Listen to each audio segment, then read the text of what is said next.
Você fez o dever de casa? Então,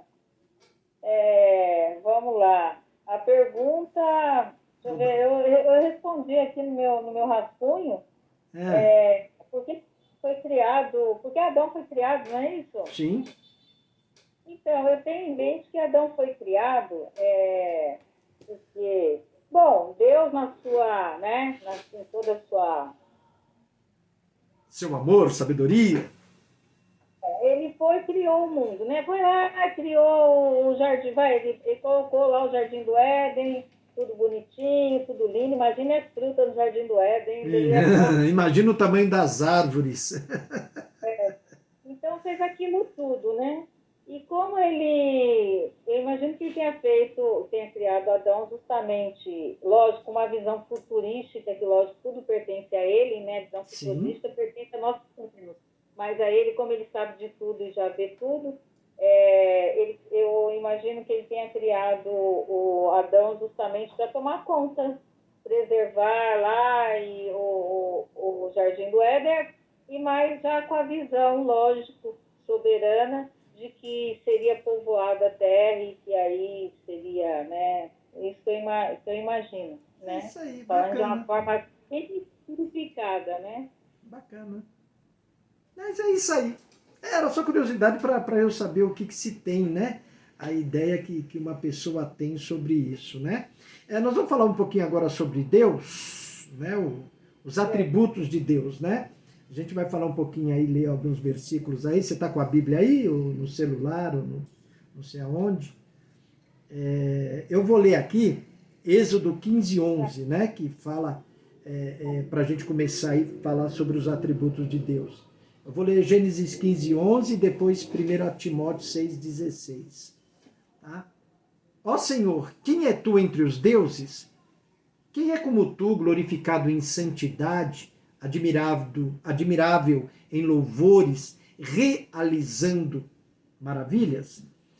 1 Timóteo 6,16 diz assim: o único que possui imortalidade, que habita em luz inacessível, a quem homem algum jamais viu, nem é capaz de ver. Às vezes, quando a gente lê esses versículos aí, principalmente que nem esse que nós lemos de Timóteo, afinal de contas, Moisés viu ou não viu Deus? Falava ou não falava face a face com Deus? Então, aí diz que não, e a resposta é essa exatamente, né? Não. Mas Deus envia sempre o mensageiro, né? E esse anjo que Deus envia para falar conosco, ele representa a Deus. Então, como ele representa a Deus, é como ver a face de Deus.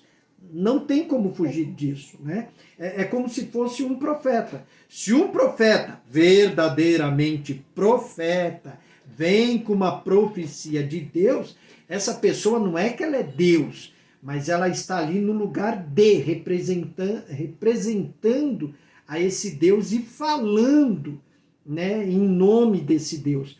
É aí que mora o perigo, né? Exatamente aí que mora o perigo. Muitas pessoas fazendo aquilo que não deveriam fazer. Mas tudo bem. Mas como é que a gente pode descrever Deus? Como ele é, as características dele. Nós só podemos conhecer ele como ele é porque ele se revela para a gente, tem se revelado aí há milhares de anos de várias maneiras, né? De várias maneiras. Ele tem se revelado na criação, no cumprimento das profecias, inclusive a profecia que eu amo muito, lá é Ezequiel 37, que é o Vale dos Ossos Secos, que se refere à nação de Israel. Acho aquilo maravilhoso, né? E ele se revela no Filho, né? No Senhor Jesus e através da palavra. Então a palavra, a Bíblia, é a revelação final de Deus, porque ela registra, né, exatamente, fielmente, tudo que ele quis que nós conhecêssemos. Né? Infelizmente, a gente aí na nossa imensa sabedoria, imensa autoridade, a gente aceita aquilo que a gente quer. Só que eu, particularmente, vejo a Bíblia como um todo, de Gênesis até Apocalipse. Tá? Tá? Você tem alguma coisa para falar? Não, tranquilo? Não. Tá. Porque a revelação realmente não tem nada de. Quando a gente, principalmente quando a gente aceita, quando não nasce berço evangélico, a gente aceita Jesus, começa a igreja, tá? Quando a gente fala aceita Jesus, é a forma de falar, né? É Na ele que nos verdade, aceita. Essa é a ele. real. Mas assim, mas isso é dito, é um jargão, né, das igrejas. Você vai aceitar, né, aceita Jesus, tanto que tem um apelo para aceitar Jesus. Mas enfim, a, a revelação é imposta para a gente, na maioria das vezes, eu vi várias vezes isso. A revelação nada mais é justamente da mensagem, aquilo que Deus quer falar, você acabou de falar, aquilo que Deus quer falar com a gente através da palavra. Só que aí existe uma coisa de uma imposição de um mistério, como se isso pertencesse ficasse no mundo pairando, né, entre o céu e a terra, né? Então, assim, como se estivesse acima da nossa cabeça um mistério e que alguns, apenas alguns, teriam acesso a isso, que isso fica bem claro quando a grande maioria dos pregadores, aí estou eximindo até uns que eu conheci recentemente, estou falando de pregadores de trás, lá de trás, tá? Mas eu não quero, assim, que tenha nenhuma influência nas minhas opiniões. Que não tenha. Uma influência, vamos dizer assim, emocional na coisa, entendeu? Certo. Mas, assim, os pregadores colocam de uma forma como se a revelação fosse uma coisa que pertencesse só a um grupo seleto, né? Ou de conhecimento, ou de berço, ou de estudo, mas no sentido só que pertence a eles. É como se fosse aquele conhecimento que os papas deixam, entre aspas, guardados as sete chaves. E para ninguém. Só que assim, a Bíblia, né? Vamos lá, se a gente quer conhecer a Deus, existe mistério? Pode até ser. Existem muitas coisas que a gente nunca vai saber, pelo menos enquanto estiver aqui, né? Mas a gente quer conhecer Deus. Como é que eu faço? Bom, primeiro é examinar a Escritura. Né? Não tem jeito. Então a gente tem que ali pegar o caráter de Deus, os atributos, porque é dentro da palavra de Deus que se encontra. Mas para isso é necessário examinar. E examinar não é como a gente vai no médico, o cara nem olha para a tua cara, você vai falando, ele anota lá que você tem que tomar um anador. Pô, mas o cara não fez um exame, o cara não fez um eletroencefalograma, não fez um eletrocardiograma, não viu se tem algum problema nos ossos, ele não fez nada. Ele só deu uma receita. Então, muitos de nós pregadores, vou me colocar lá no meio, quando a gente vai fazer uma pregação, a gente faz uma receita. Não faz um exame da palavra de Deus. O que eu estou tentando trazer para vocês é coisas que eu venho aprendendo há anos e continuo aprendendo. E quando chegar o dia da nossa salvação, da redenção, eu vou continuar aprendendo o que eu sei que vou.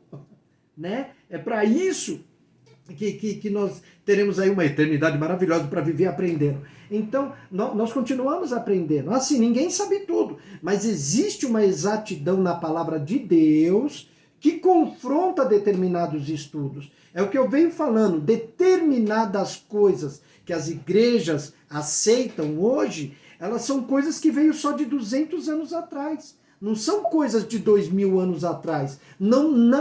Os apóstolos não falaram, Cristo não falou, não existe em Gênesis, em Êxodo, não existe em lugar nenhum. Mas eles pegaram versículos isolados e começaram a montar teologia.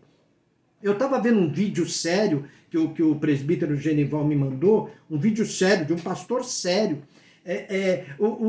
E isso já tinha ouvido de outros estudos, de outra pessoa. Que a Bíblia, ela foi escrita para combater a idolatria. E quando a gente fala de idolatria, não é uma coisinha assim.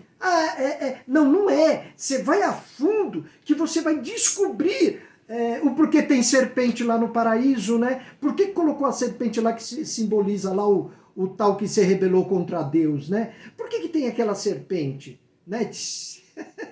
Essa serpente, na realidade, já era conhecida lá no passado. Tá? Antes de Moisés ela já era conhecida. Ela era chamada de ninguizida ou ninguizida. Então, tinha momentos da história aí que ela cuidava dos portões do céu. Outras vezes ela cuidava do lado do paraíso. Outras vezes a mesma serpente cuidava do inferno. Mas quando você olha para essa palavra serpente, você vê astúcia. Astúcia. Né? E Jesus Cristo deu uma dica, né? Sede simples que nem uma pomba, mas prudente, astuto, que nem uma serpente. E você vê que a astúcia... Desculpa, eu acabei Pode deixando falar. até só umas dois, eu deixei até o microfone aberto, Tem mas problema.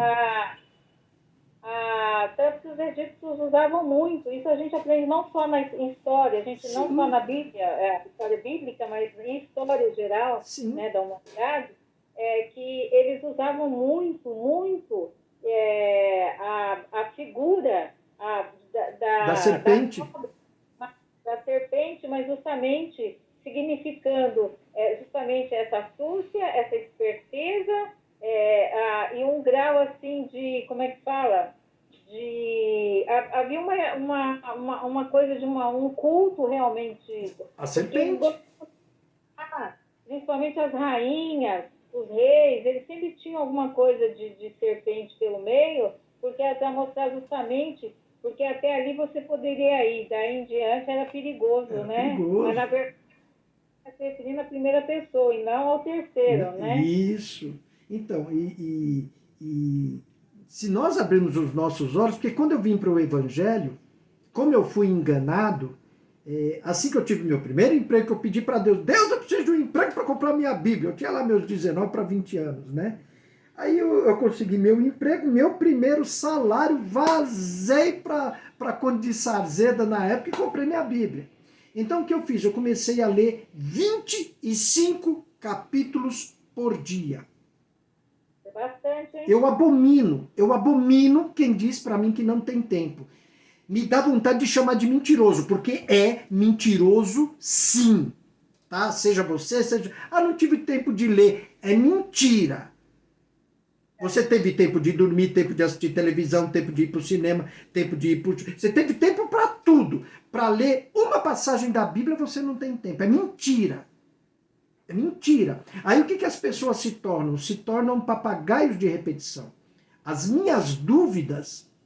Você estava quando... Bom, você estava, né, no estudo passado. Eu não tive quem tirasse. Em Apocalipse. Não, você não estava. Eu não tive pastores. Você não estava. Foi. Tá. Eu não tive pastores para tirar minhas dúvidas. Eu não tive pastor para me visitar na hora da minha fraqueza nem da minha doença. Até hoje eu não tenho 43 anos de evangelho.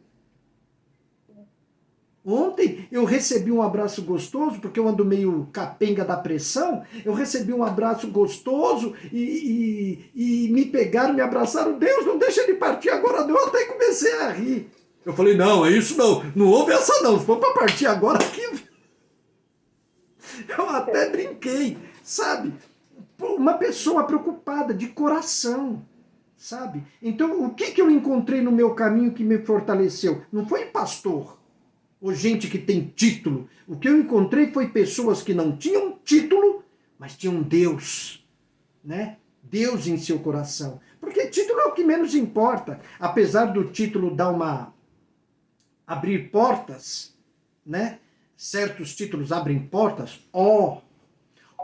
É o presidente disso. É o presidente daquilo. É não sei quem.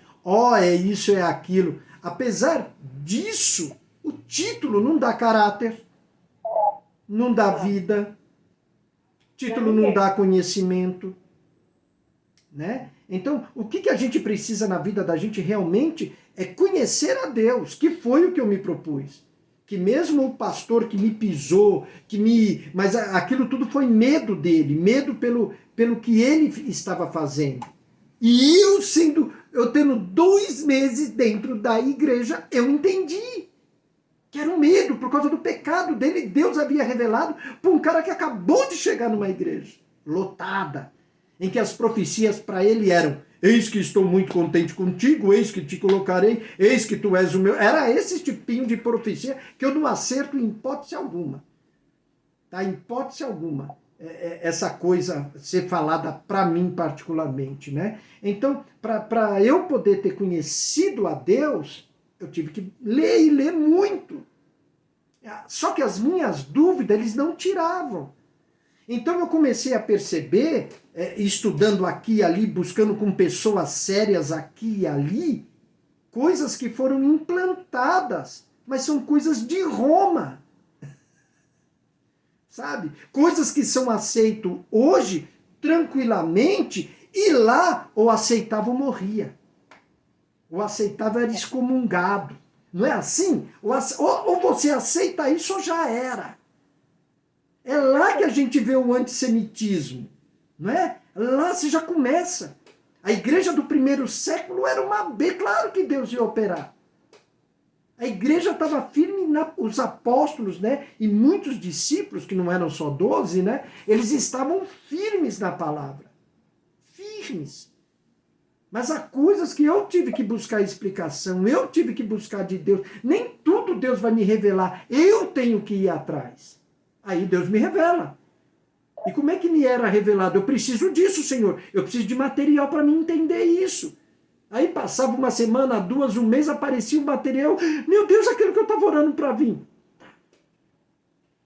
Sabe? Então é isso. É conhecer a Deus, conhecer os atributos. É necessário examinar as Escrituras. Se a gente não fizer um exame, complica. Gênesis, a gente não pode olhar ele totalmente literal, nem totalmente simbólico. Ali tem coisas ali que é literal, e tem coisas que é simbólico. Tem o porquê está escrito, tem o porquê foi dito, e não foi dito à toa. Né? Então... se a gente, como é importante, as pessoas, infelizmente, desmerecem, às vezes, com outras coisas, né? Com outras importâncias, dividindo aí o Velho e o Novo Testamento. Mas eu estava... Agora eu entendi por que você tá falando aí de estudo. O meu irmão, que é pastor, ele vai para o banheiro, ele vai com a Bíblia ou com a Torá. Eu via isso, só que aí eu ficava assim... Eu falei, nossa, mas precisa levar a Bíblia. Às vezes eu brincava com ele, né? Precisa levar a Bíblia do banheiro. Eu falei, nossa, eu vou demorar ali no escritório, aí eu vou aproveita. ler, né? Claro que eu fiz muito disso, e faço até hoje. E hoje na pregação, justamente lá na Adventista, rapidamente estava falando justamente da perseguição, do que está acontecendo na Europa, do que está acontecendo por aí, que as pessoas não estão se ligando. A pessoa passa o dia inteiro no celular, vendo besteira, e não se liga nas notícias. E quando eu digo isso, não é o pessoal do mundo, não. Não, é o pessoal da igreja.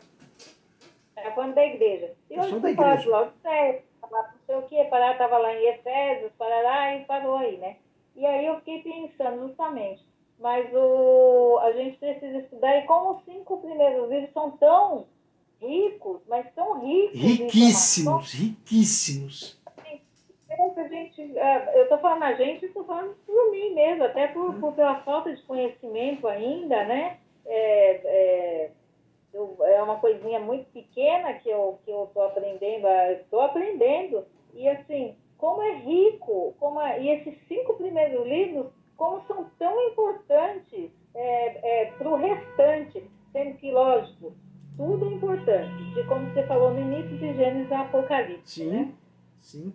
Como em Apocalipse repete tudo, como repete tanta coisa dos 5 primeiros livros. Sim. Lá no estudo que a gente coloca os versículos, e tem muita coisa que já estava lá. Jeremias, Zacarias, tá tudo lá. Porque não existe essa história.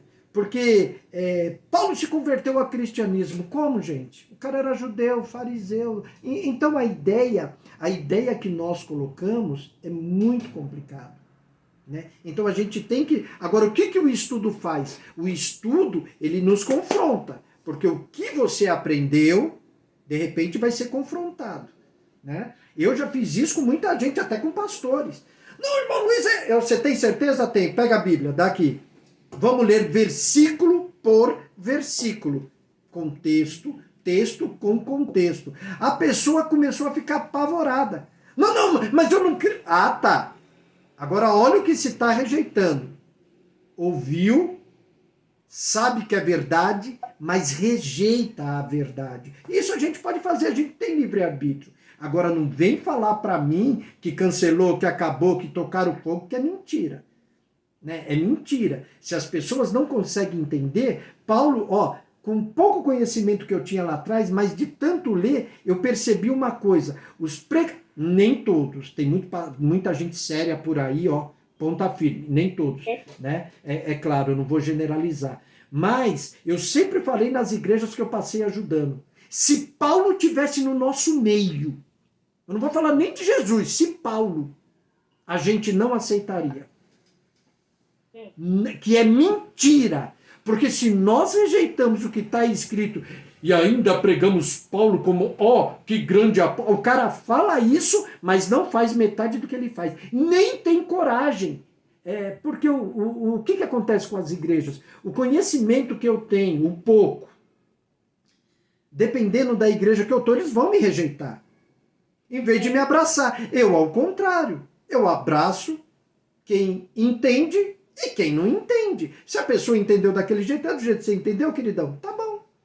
Só que para mim não é assim. Então é mais fácil me rejeitar, porque eu vou mostrar dentro das escrituras, e eu sei que a verdade dói, que a verdade machuca, que a verdade expõe, porque ela é uma luz, ela vai expor. Eu sei que dói. Então eu não vou ferir ninguém. Às vezes, conversando particularmente, eu falo, olha, você tem certeza que é isso? Então, eu vou te mostrar na Bíblia uma outra posição, tá? A posição bíblica. Né? A posição bíblica. Então, a posição bíblica nos faz pensar sobre Deus. Quem é Deus? Abel Langston, ele diz assim, Deus é espírito pessoal, perfeitamente bom, que em santo amor criou, sustenta e governa tudo. Acabou. Muito bom. Não é? Muito bom. Teólogos que inventaram certos tipos de doutrina que hoje são aceitos e no tempo de Paulo não, eu não falo mal, não vou falar mal deles. Agora, eu pego aquilo que presta. O que presta, eu pego. O que não presta, eu não pego. É que nem a escravidão. Olha, a gente está meio que fugindo, mas é que nem a escravidão no Brasil. A princesa Isabel assinou porque tinha um advogado negro que não podia atuar como advogado por ser negro. Foi Luiz Guzmões, se eu não me engano, o nome desse negro, que ele que lutou, batalhou diante da justiça. O cara era formado em direito, mas não podia exercer o seu papel de advogado porque ele era negro. Não foi porque ela foi boazinha. Então, para você conhecer a história, você tem que ir a fundo. Princesa Isabel. Não, e tem um escritor brasileiro aí, aclamado no nosso meio. Ele era brasileiro ou português? Acho que era brasileiro. Eu esqueci o nome dele agora. Tá? Que era a favor, o cara era a favor da escravidão. Então, peraí. Se você não conhece, não vai a fundo, não conhece a história, como é que você vai ter informação? É verdade. Então eu fui a fundo. Essa história da escravidão tá meio estranha. Meio estranha. Eu fui a fundo e vi. Você busca aí na internet que você vai achar, Celine. Sabe, é uma coisa assim impressionante. Aí você vê que um negro, filho de escravos, estudou direito, conseguiu, estudou, venceu todas as barreiras e ele lutou para que nós, falar nós que eu sou filho de negro, para que nós fôssemos livres. Eu não sei, para dizer a verdade, eu não lembro também o nome dele, mas fizeram teve uma época, eu não lembro, não sei se foi na década de 90, fizeram uma série sobre esse negro. Sim. E eu fui puxando aqui, mas eu já sabia que a princesinha, porque era muito complicado, né? Uma mulher, que naquela época as mulheres não tinham voz, uma ou outra que abria a boca para falar alguma coisa, porque já existia essa coisa toda, Agora, uma princesa, para assinar alguma coisa, tinha algo pelo. Teve uma coisa do pai dela também, que chamou, porque tinha que dar algo. É que eu não lembro realmente a história para falar a fundo, mas teve uma coisa por trás também, que para ela teria que herdar, eu não sei, tinha uma confusão ali com a família, e aí assinou também, aí juntou tudo isso daí, e ela acabou assinando. Mas, enfim, tudo, eu sempre digo que a nossa história, tudo que a gente aprendeu no colégio, Não é tão verdade assim. 80% Não é. a história foi bem aquela, não. E tem coisa Não que é é. mentira mesmo. Coisa Sim. que é mentira. É para iludir, enganar e dominar. Como é que se domina um povo? Implantando medo. Sim. Implanta medo, você domina. Você faz o Acontece, que quer. sabe? As pessoas são muito influenciáveis, a grande massa é Sim. influenciável, e aí a politicagem que já desde lá Desde sempre, né? Desde sempre. as cobrinhas que estão É. esperando. Então vamos lá. E esses atributos, a gente está falando dos atributos de Deus, né? São atributos incomunicáveis, aqueles que só existem em Deus. E os comunicáveis, você tem aí, né? E os comunicáveis, aqueles que de alguma maneira vêm para a gente também, né? Foram comunicados ao ser humano, que foi criado à imagem e semelhança de Deus. Mas depois eu vou entrar em assuntos que não estará aí nessa apostila que você tem. Não estará, tá? Porque depois disso eu quero falar de Cristo, mas depois disso eu quero entrar em Gênesis,